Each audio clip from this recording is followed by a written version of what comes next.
Welcome to The Whole Story. I'm Anderson Cooper in Tel Aviv. One of the worst scenes of slaughter during the Hamas terror attack on Israel was at the Supernova Festival, a dance party just 3.3 miles away from the border with Gaza. More than 3,000, mostly young people, had gathered in an open field.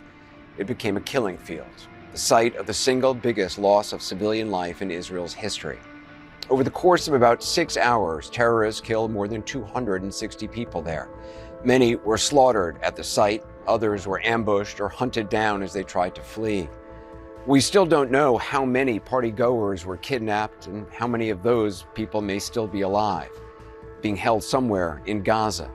Hamas has posted hostage videos online, and desperate family members in Israel have resorted to scrolling through jihadist videos, searching for any images of their loved ones. Only now is the whole story of what happened at the Supernova Music Festival coming into focus. Using videos from multiple sources and eyewitness accounts from survivors, we've been able to document how coordinated this attack was and just how brutal. Some of what you'll see tonight is tough to watch, but it is, for now, the most complete look at what took place that we've reported so far.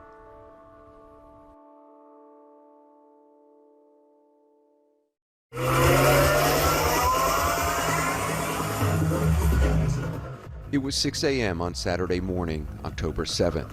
The sun was rising over southern Israel.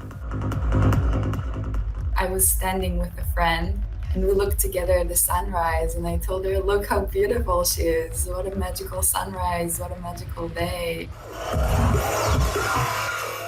Thousands of young people had been partying through the night at the Supernova Festival, a trance music rave. I made a video on my social of minutes before the attack, and the crowd goes crazy, raving. I've been in a lot of festivals, one of the best ones. So, before the attack. After analyzing dozens of videos They start to shoot at us. and interviewing survivors, CNN has been able to piece together how the Hamas terror attack unfolded. 70 miles south of Tel Aviv, near Re'im, about 3.3 miles from Israel's border with Gaza. Festival organizers had been setting it up for days, but some partygoers didn't learn the location until shortly before the rave began. Usually trance festivals, you don't give the location until the last day, because trance festival originally were illegal in most of the countries, so we never give the location till a couple of hours before. This is a tradition in this trance culture. There were police and event security on site, but partygoers had been asked to leave any guns at home. They asked all of the people that attended to the event to be calm and peaceful, don't bring any weapon. Usually you really don't think that you need to bring weapon to a party. It's a nature party. It's supposed to be the most safe place that we all know. 31-year-old Hai Cohen was going to skip the party, but changed his mind after a friend convinced him not to. I told her, listen, I'm really tired. Try to maybe sell the tickets or take other friends with you. She sent the message to the organization, and the organization told her it's too close to the event and it's not possible to change the ticket anymore. And then she wrote to me, it's a destiny. You don't have a reason to be afraid. I would like you to come with me. And then I wrote to her, okay, I'm in. 31-year-old Gal Raz traveled to the party with two friends and met up with his other friends, Avinatan Or and his girlfriend, Noah Orgamani. I told Avinatan about this party. I pushed him a bit to come with me because we enjoyed some festivals like this before. Also enjoying the festival, a 22-year-old restaurant manager named Omer Weinkert. His vision is, of course, to be professional, to be the owner of a restaurant eventually, and to have family. Shani Lok, a 22-year-old German-Israeli citizen, had come as well. My daughter is very artistic. She likes drawing. She's a tattoo artist, and she likes music festivals, and she likes to dance. Another partygoer was Elkanah Bokbat, a husband and father of a 3-year-old boy. Elkanah, he have a huge heart, he have a big love, he have an ice cream shop, he's a very smart guy. He loved life. He went to celebrate life. The celebration was supposed to go on all day, but at 6:30 a.m., the music stopped.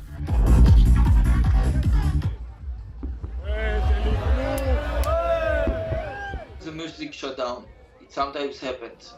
In the first seconds where I was like, yeah, sure, electricity shut down. And you see these little blobs of light in the distance and you think like, okay, this is maybe fireworks. This video was taken at exactly 6:30. Like 20 seconds after that, we realized that those lights are not fireworks. This is missiles, this is rockets. I remember police guy take the microphone and say in Hebrew, Tseva Adom. It means a red siren, please go to the shelter. What? You know, like we are in open field, what shelter?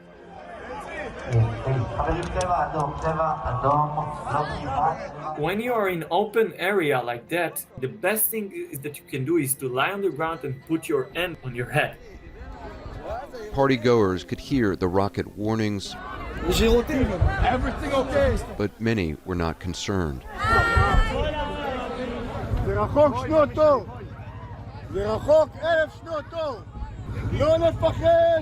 It's far away, a man in the parking area says. Don't worry. For a lot of Israelis, alarm is not something that you get so excited and scared about.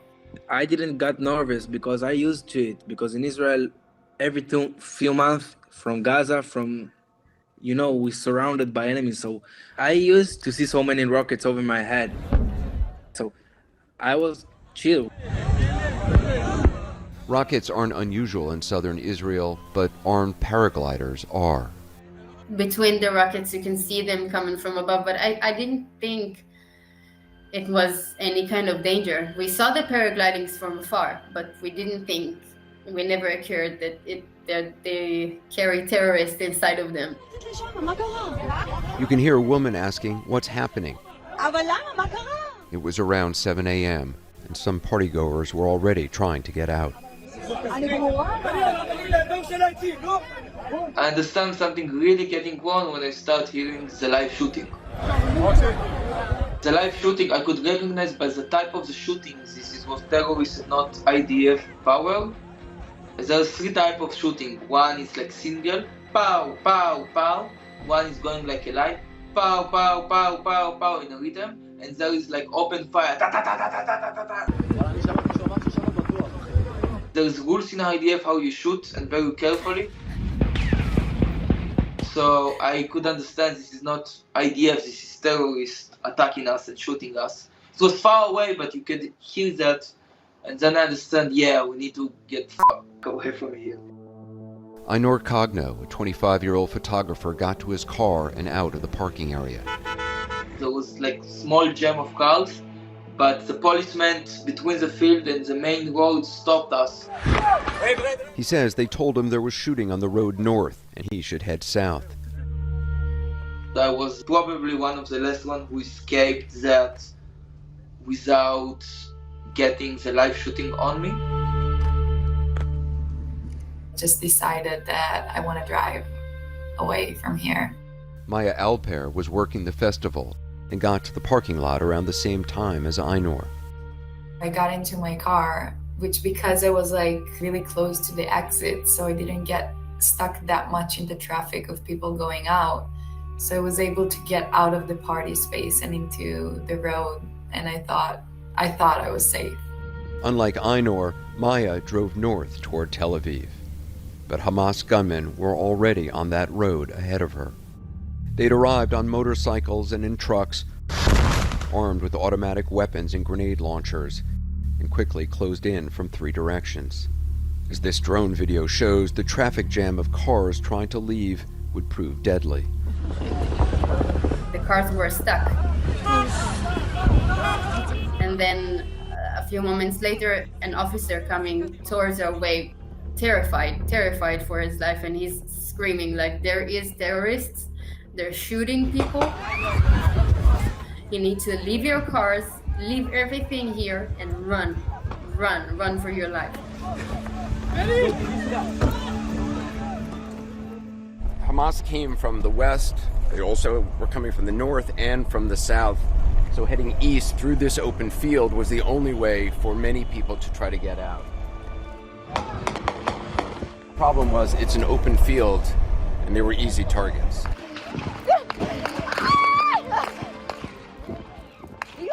It's not yet known how many people were shot running away or in hiding places nearby, but it was early and the slaughter had just begun.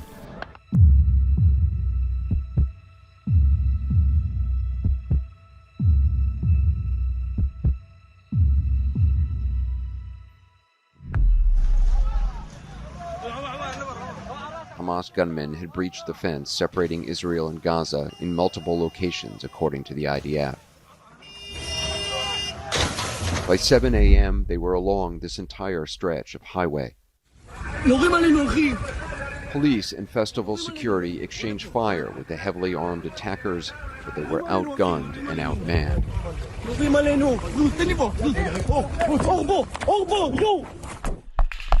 As chaos spread, a traffic jam in the parking area made it difficult for anyone to drive onto the main road and get out.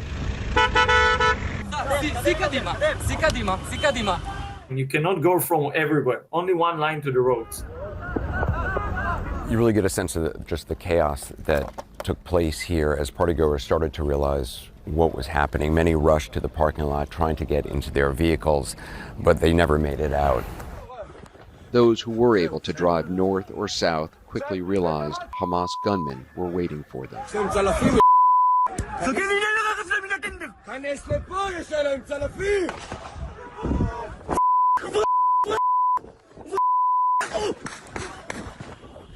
We got on the road, then we ran into an ambush. They shoot about 8 to 10 gunshots on the car. A lot of cars started to turn around and honk and be like, turn around, turn around. I remember that I'm holding the wheel, okay? And I'm telling myself, get ready, buddy. They are coming. At 7:39 a.m., this dashcam video shows a Hamas gunman firing into a car on the road just north of the festival site. The car accelerates, and more gunmen shoot at those inside. This gunman also shoots repeatedly, and at least 3 shots hit the dashboard. The car accelerates faster, and this gunman fires as well. The car crashes into another vehicle parked on the side of the road. It's not known how many people were inside. There were at least 8 bomb shelters on the road north and south near the festival site. This is a part of Israel that is under constant rocket barrage and has been so for decades. And so there are many sites throughout the region that have these fortified concrete structures that are used for protection. Many of the participants found one of those structures and went inside, assuming that they would be safe. Einor Cogno, who'd driven south, pulled over to hide in a shelter. It's just a room on like 3 meters on 3 meters, closed from every side, one door. We were like 14 people there. I could hear shooting. Again, shooting that I recognize that are terror shooting. But it was right now very close, like very close. Einor decided to make a run for it. He was lucky. I took a decision that I think probably saved my life. At this shelter, just north of the festival, you can see Hamas gunmen throwing a grenade inside. A man runs out trying to escape.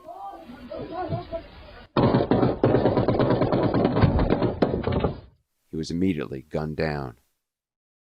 19-year-old Noam Cohen recorded this video inside another shelter a few miles further north in Al Amin. The concrete room was packed with people. You can hear the panic in their voices, asking what's going on. Are there Israeli soldiers nearby? We got in the shelter with like 30 people, and then after 5 minutes inside the shelter, we just hear enormous like bomb, like explosion, grenades inside of our shelter. We aren't going to show you the videos he recorded next. They are among the most gruesome we've ever seen.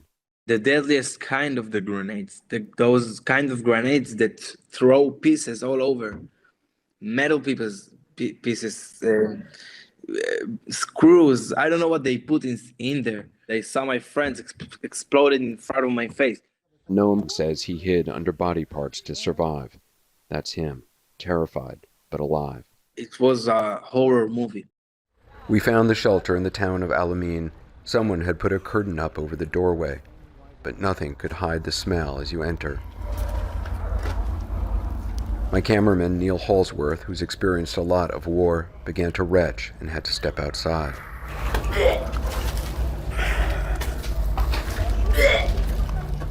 There's bloody handprints on the wall. There's blood smeared on the walls.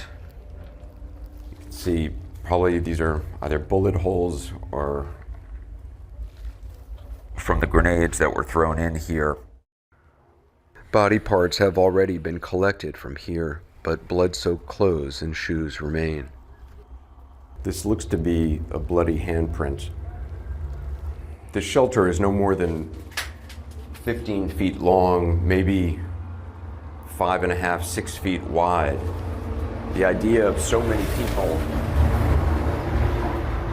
packed in here, standing shoulder to shoulder, terrified, screaming. It's incredible that anybody was able to survive. CNN has identified at least 4 different shelters where festival goers were shot or killed with grenades. Back at the festival site, the butchering continued. Roughly 2 hours after it began, dashcam video retrieved from abandoned cars in the parking area show heavily armed Hamas gunmen moving around, shooting freely. This body camera video shows a gunman shooting repeatedly and systematically into portable toilets where people had hidden. This photo from another toilet nearby shows bloodstains on the wall and on the ground. At 9:23 a.m., nearly 3 hours into the attack, this dashcam in the parking area records a bloodied hostage being led away. Then, under the car, you can see another man hiding. He moves slightly, then stops. A gunman runs right up to him and shoots him point blank in the head or upper body. When we return, the festival goers kidnapped by Hamas. The objective was to not only kill a lot of Jews, but also to capture Jews.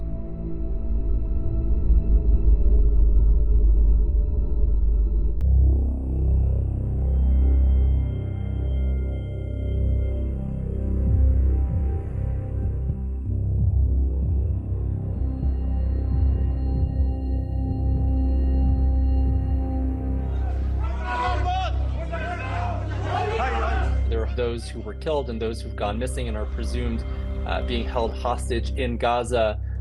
We're talking about couples, we're talking about young people. We have families who are begging for information.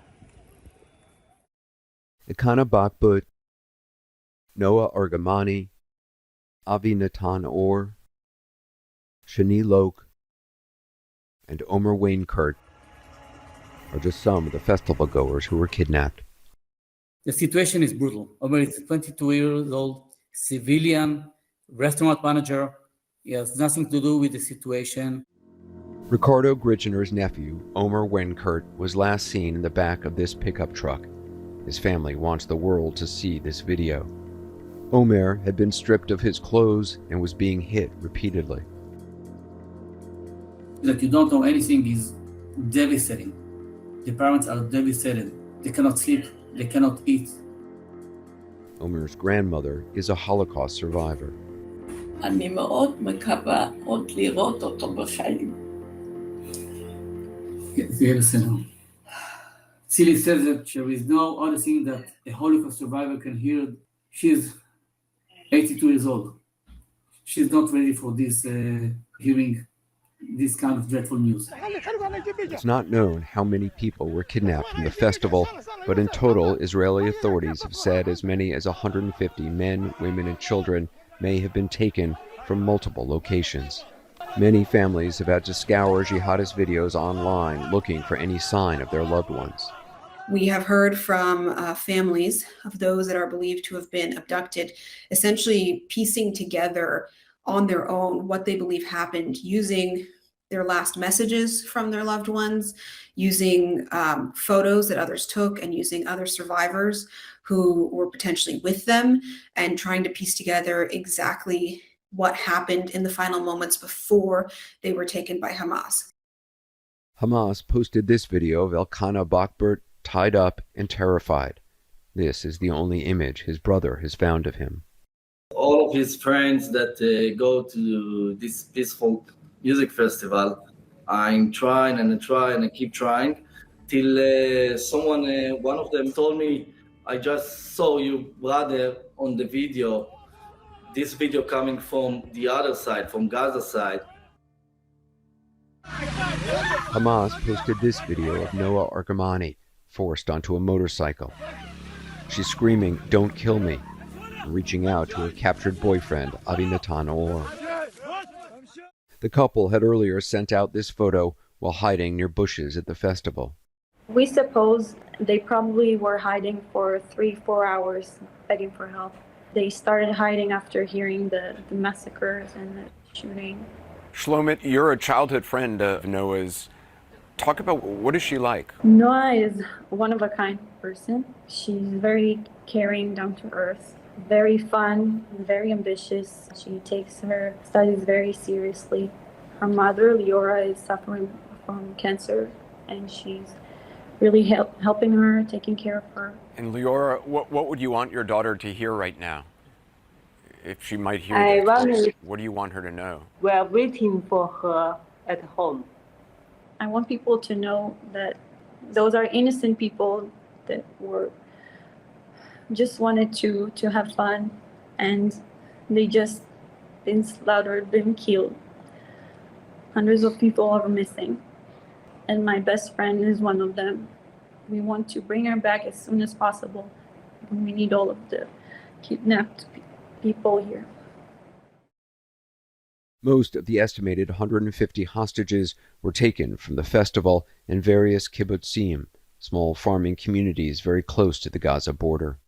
We've all seen the videos of hostages being taken away. And most likely they went back into Gaza the same way that they came out, through the breaches in the fence. There's really no other way to get in or out. We don't know the exact number of hostages that were taken from the festival. Shani Lope's mother saw her daughter in this sickening video.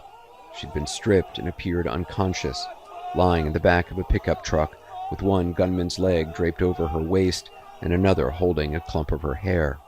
A mob shouted, "God is great," and someone spat on her. Her mother, Ricarda, is determined to find her. I mean, after the video, we really couldn't be sure if she survived this, the way she was thrown on the pickup. It looked really bad. I recognized her on her tattoos, and then we all saw it, my son, my family, and we all started crying and screaming, and that was really horrible. We know that they tried to use a credit card in the afternoon from the Gaza Strip, and then in the night they tried to use it again. Days later, Ricarda said someone told her Shani might still be alive. She wouldn't say who it was. We heard information that she is alive and that she has a bad head injury and is in a hospital. That's all we know, and that gave us hope.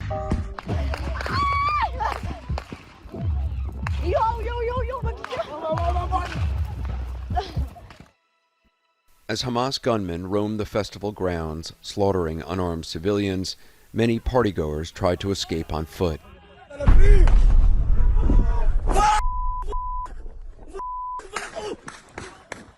They realized that Hamas was on the road, both on the north and the south. They abandoned their vehicles and they just started running across the highway and through the open field. I heard bullets whistle near my head and ears, and I looked around me and I realized I can't outrun them. We ran for 5 hours in the fields. One of my friends were barefoot. We tried to call the police. And I remember clearly, she told us, you're surrounded everywhere. In every living area, there is shooting, there is gunshots, there is killing. I don't know when cops will be there to help you because all of my cops are already dead. And if you hasn't got shot yet, then you're lucky and just hide. Just hide. They hid in the sparse bushes and shrubbery and fields outside the festival grounds. Some sent WhatsApp messages to loved ones and took photos, like this one, thinking it might be their last. This couple survived. Many others did not. It was message after message. We are hiding in this bush, we are hiding in that bush. Come and help us. Please, please, please. Help us, help us, help us. The terrorists are closing on us. Go! Go! They were sending us messages, writing us, don't call because the terrorists will hear where we are. My fiance, I was in touch with her and she told me, don't get near to the settlements. The terrorists are concentrating there. They butcher their people. Don't get into this. They're doing massacre there. Just stay in the field, find a good place to hide and just stay there and be quiet. And that's what we did. Who lived and who died was often a matter of luck. 25-year-old Maya Alper hid in bushes for 6 hours. As I laid at the bush, I heard the woman that was with me scream. And I looked back and I saw her falling to the ground screaming. And the terrorist was literally 1.5 meters from me. And he was smiling so big and he put his hands in the air like he just won the lottery. After seeing like the huge smile that the terrorist had when he shot the woman that was with me and she fell for a death, they don't see us as human beings. We're not human beings for them. We're not. So I kind of closed my eyes and smiled so big. And I was like, well, I don't want to know if I'm going to die, but I want to do it with a smile. And I prayed to everything I knew in every way. And I was just so calm and peaceful. My eyes closed and I heard them stop right near me. I heard them changing like the bullets in their guns. And it was so close to me, I could smell them. And they just kept going, they didn't see me. And after a couple of minutes, they just left. Maya's hiding spot was near a kibbutz called Be'eri, where terrorists murdered men, women, and children.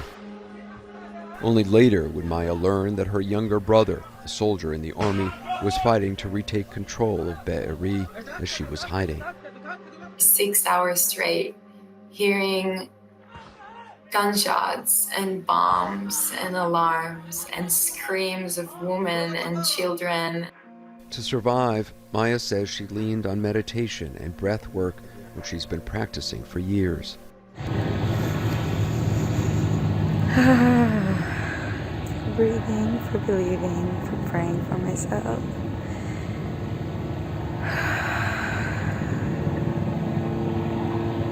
I'm so proud of me. I truly am so proud of me. I'm doing such a great job. Everything is in the mind. She recorded this on her phone for her mother in case she died, to show her that her last moments were calm and peaceful. I just want out, but I'm already out. I can feel the shower, I can feel the hot water on my body, I can feel the clean sheets on my skin. I feel my mom hugging me. I'm feeling it all. I'm there already. After several hours, Maya began to feel hopeful that she would make it out. I felt safe when birds started to land on my bush. And I was like, well, if the birds can't see me, then Hamas can't see me either. At the army, I was a tank instructor. So I'm very familiar with tanks. I felt the entire earth shake so much. It was a whole different kind of shake. And I saw the tank and I had this huge breath of relief, like, okay, the tanks are here, we're safe. Police lady told us most of the terrorists, they're dressing as soldiers, as cops, and as security guards, so just don't trust anyone. I saw a group of soldiers. I saw the uniform of the IDF. But I shut up. I didn't say anything because I knew that they might have killed soldiers and they might have just put their clothes on to try and get us to go out. So I kept my mouth shut and I tried to listen, and I heard them talking Hebrew without an accent. So I start screaming, help, help, I'm here. Then the soldier told me I'm coming with them to Be'eri, and I looked at him and I was like, I sat in that bush for 6 hours. I know what's going on in there. I'm not going in there. If you want, you can leave me with water and I'm going back to my bush. Like, I'm not going in there. And that's when a car pulled up in the distance. It was a group who'd been rescuing people since the earliest moments of the attack. Arabic Israelis are the people that got me out. We live together. Like, really, it's Hamas. It's two different things. It's not Muslims, it's not Arabics, it's Hamas. That's the problem. That's who we're fighting. That's who we're protecting ourselves from. We're all coming together. Every single person on this land. It doesn't matter if they're Christian, Arabic, like Muslim, Jewish. We're all coming together.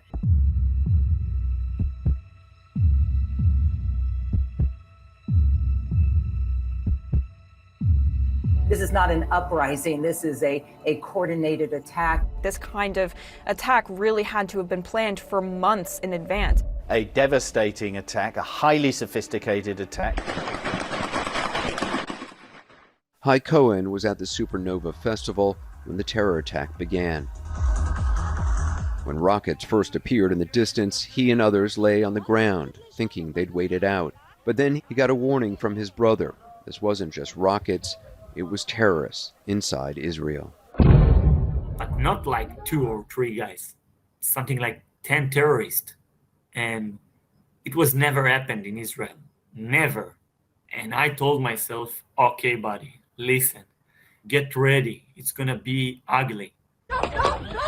That's when Hai and his friend ran to his Jeep and drove over an open field until they reached a safe stretch of highway. They were lucky, and Hai knows it.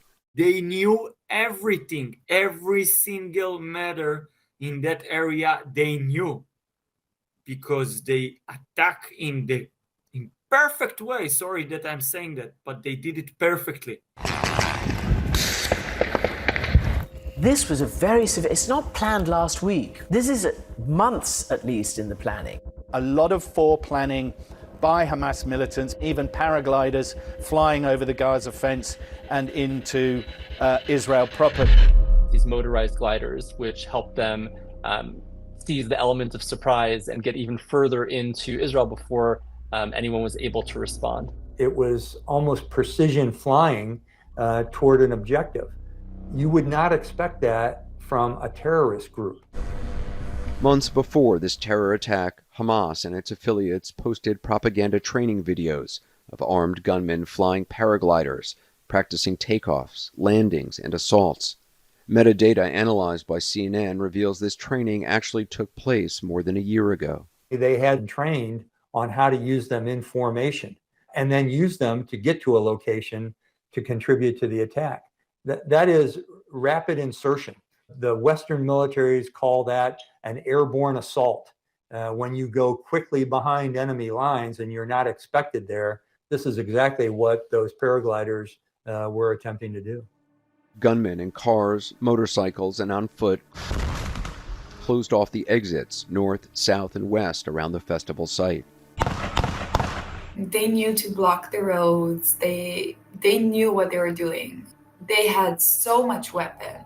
They were super organized. It's just a typical military approach to try and secure the objective. You normally, as a force, try and surround the enemy on at least 3 sides. Hamas was able to successfully block that road, damaged the cars and any kind of vehicles that the concert goers had to get out of the area. This was a very good and practiced maneuver on an area that they wanted to secure and attack. Secure, attack, and target. What's this scene been like for you? It's horrifying. You know, it's a music festival. When I was a teenager, I came to this kind of music festivals. There were more than 3,000 people here. I don't have any other recall of memory in the history of Israel since it was established of this kind of event. When you go in here and you see the massive planning of the event, people, terrorists flying in the air, coming with gliders, others coming here to the road. It's pretty clear to you at this point that Hamas knew this festival was taking place here. It wasn't just an accident that they happened upon it. It's a plan. It's an architect plan. I know it was well advertised, but it also requires short-term intelligence collection to get that. Hey, there's going to be a concert at this location in a week. Let's plan our operation around that, or at least have that as one of our targets. That's the kind of things that an advanced military does. The fact that the Hamas forces came from multiple different directions indicates to authorities that Hamas knew it was taking place and went there with the intent of killing as many of the concert goers as they could possibly kill.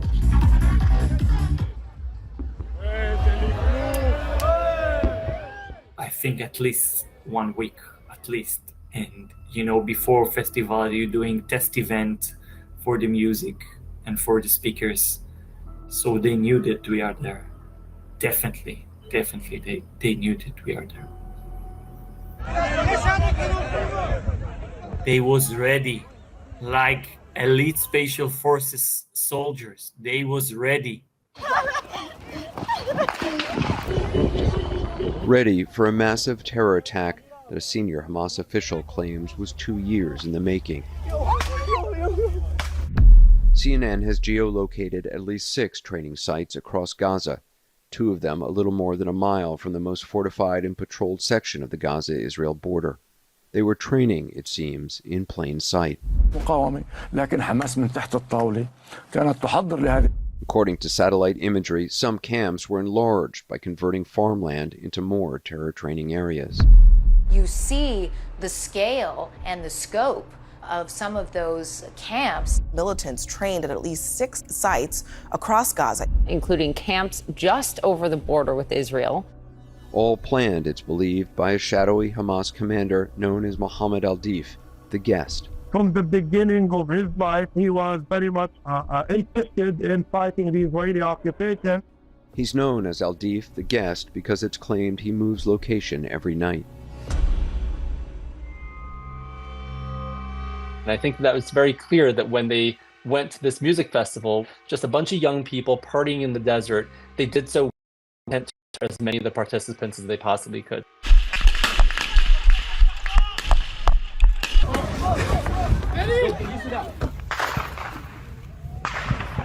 It's quite obvious that that was their goal, and they did it quite effectively. Having seen what happened, that this is the first step of a larger plan that Hamas has. And I think the Israeli Defense Forces also understand that, and that's why they are in a really hard planning process for how they are going to execute their operations against Hamas inside of Gaza. Because they know that it was purposeful, not only the killing outside the gate, but the taking of hostages and going back inside the gates of Gaza. And I believe Hamas is planning for a much longer term conflict compared to what they've done in the past. Allahu Akbar!